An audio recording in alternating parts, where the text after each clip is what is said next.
Hello everyone, welcome back to my channel. तो जैसा कि आप जानते हैं, हमारी हिंदी की सीरीज़ चल रही है एक क्लास 6 की मल्हार बुक की, जिसमें हमने फर्स्ट पार्ट या कहें फर्स्ट कविता कंप्लीट कर ली है, जिसका नाम है मातृभूमि। अगर आपने वो वीडियो नहीं देखी है तो जाके ज़रूर देखिए। मैं इसी वीडियो के डिस्क्रिप्शन में उसका लिंक आपको प्रोवाइड कर दूँगी, so that you can watch the video directly from here. और ये पार्ट है हमारा पार्ट 2, गोल। तो चलिए बिना डिले के शुरू करते हैं। गोल। इस पाठ का नाम पढ़कर आपके मन में कुछ गोल वस्तुओं के नाम या चित्र उभरे होंगे। गोल गेंद, गोल रोटी, गोल चंद्रमा आदि, है ना। क्योंकि देखिए इसका नाम है गोल, तो गोल से ऑब्वियसली आपके मन में कुछ ऐसी चीज़ें आई होंगी जो गोल होती हैं। लेकिन यह पाठ एक विशेष प्रकार के गोल और उसे करने वाले के बारे में है। यह पाठ एक प्रसिद्ध खिलाड़ी के संस्मरण का एक अंश है। आइए इसे पढ़ते हैं और जानते हैं कि थे कौन थे वे प्रसिद्ध खिलाड़ी। तो देखिए, आप सोच रहे होंगे कि ये गोल किसी गोल वस्तु के बारे में बात कर रहा है, लेकिन नहीं। ये गोल किसके बारे में बात कर रहा है, जो कि एक गेम है हॉकी, जिसमें बच्चे क्या करते हैं, गोल करते हैं। जो खिलाड़ी होते हैं वो गोल करते हैं, उस गोल की बात यहाँ पर की गई है। तो चलिए हम देखते हैं कि यहाँ पर हम किस प्रसिद्ध खिलाड़ी के बारे में पढ़ेंगे इस चैप्टर के अंदर। शुरू करते हैं। खेल के मैदान में धक्का मुक्की और नोक झोंक की घटनाएं होती रहती हैं। खेल में तो यह सब चलता ही है।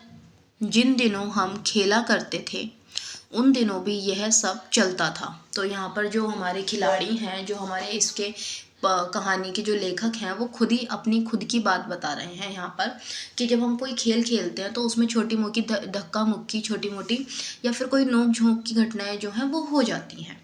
और खेल में ये सारी चीज़ें चलती रहती हैं, तो इन चीज़ों को इतना सीरियसली नहीं लेना चाहिए।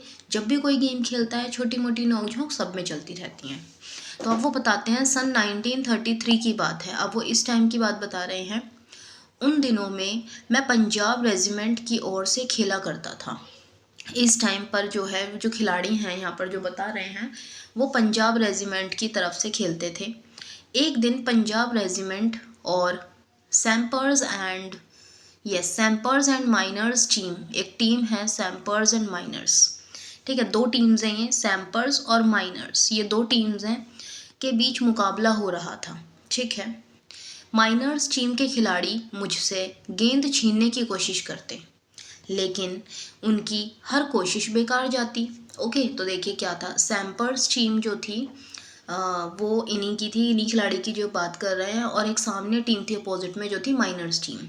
तो ये बताते हैं कि जब हम हॉकी का गेम खेल रहे थे तो जो माइनर्स टीम के खिलाड़ी थे वो मुझसे गेंद छीनने की बहुत कोशिश कर रहे थे, लेकिन उनकी कोशिश जो थी वो बेकार जा रही थी, क्योंकि जो खिलाड़ी थे ये बहुत अच्छे खिलाड़ी थे और ये गेंद को उनको पास नहीं होने दे रहे थे। इतने में एक खिलाड़ी ने गुस्से में आकर हॉकी स्टिक मेरे सिर पर दे मारी।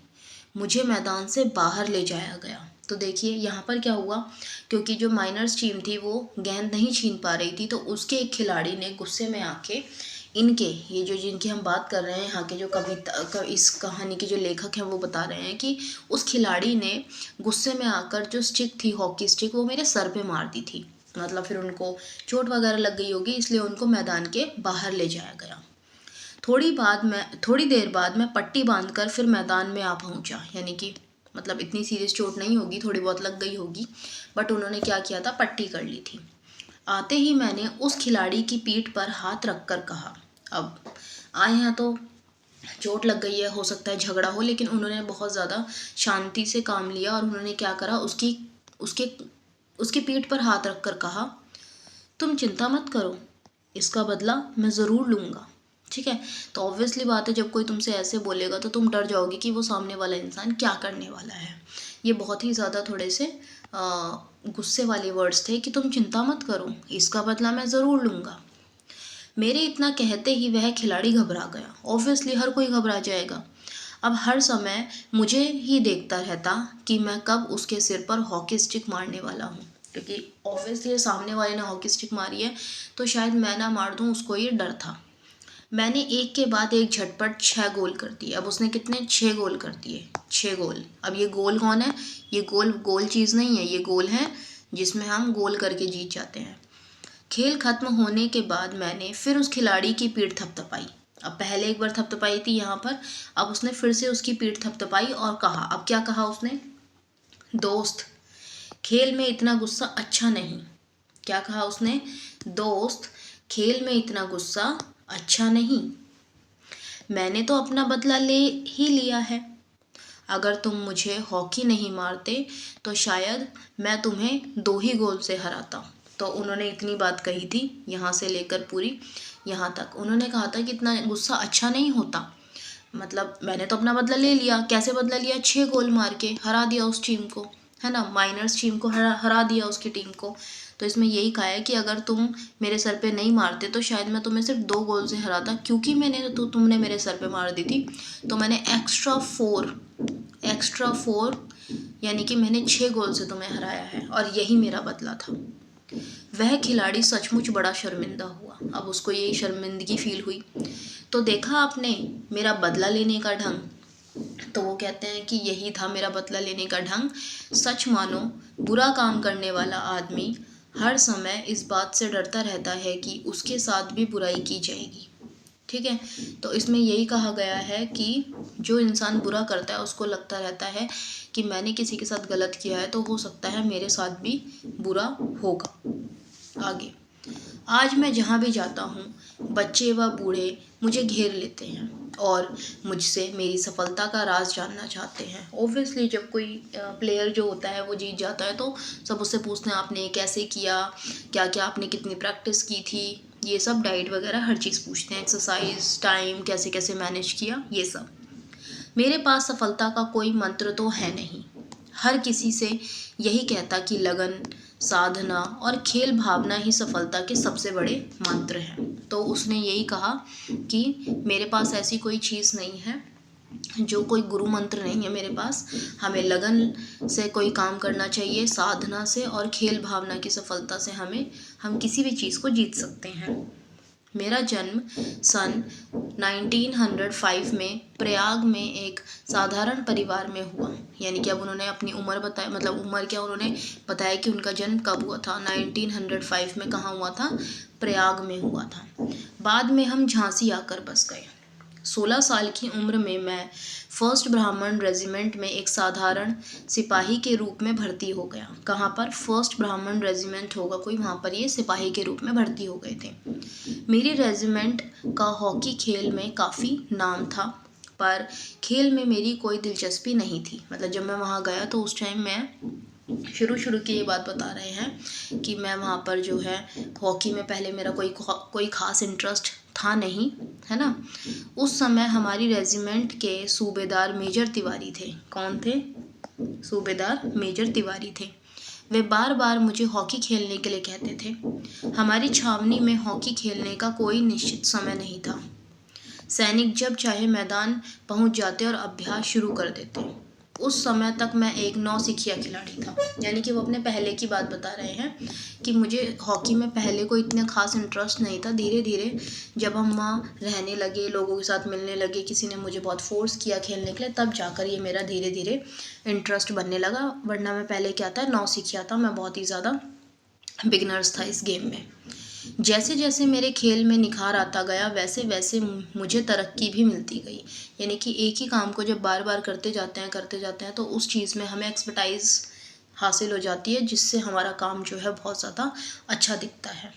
सन 1936 में बर्लिन ओलंपिक में मुझे कप्तान बनाया गया। फिर बर्लिन ओलंपिक में मेरे को क्या है, कैप्टन बना दिया गया, क्योंकि मैं इतना अच्छा खेलता था। उस समय मैं सेना में लांस नायक था। यानी कि एक मेडल होगा जो कि वो उसको मिल चुका था। बर्लिन ओलंपिक में लोग मेरे हॉकी खेलने के ढंग से इतने प्रभावित हुए कि उन्होंने मुझे हॉकी का जादूगर कहना शुरू कर दिया। अब बर्लिन ओलंपिक में जहाँ ये कैप्टन थे, कहाँ बने थे, वहाँ पर वहाँ के लोग जो थे इनसे बहुत ज़्यादा इन्फ्लुएंस हुए, बहुत उनको अच्छा लगा, तो उन्होंने इनको हॉकी का जादूगर कहना शुरू कर दिया था। इसका यह मतलब नहीं था कि सारे गोल मैं ही करता था। ऑब्वियसली अगर कोई टीम खेल रही है तो इट डजंट मीन कि एक ही इंसान के ऊपर सारी चीज़ें होती हैं। मेरी तो हमेशा यह कोशिश थी कि मैं गेंद को गोल के पास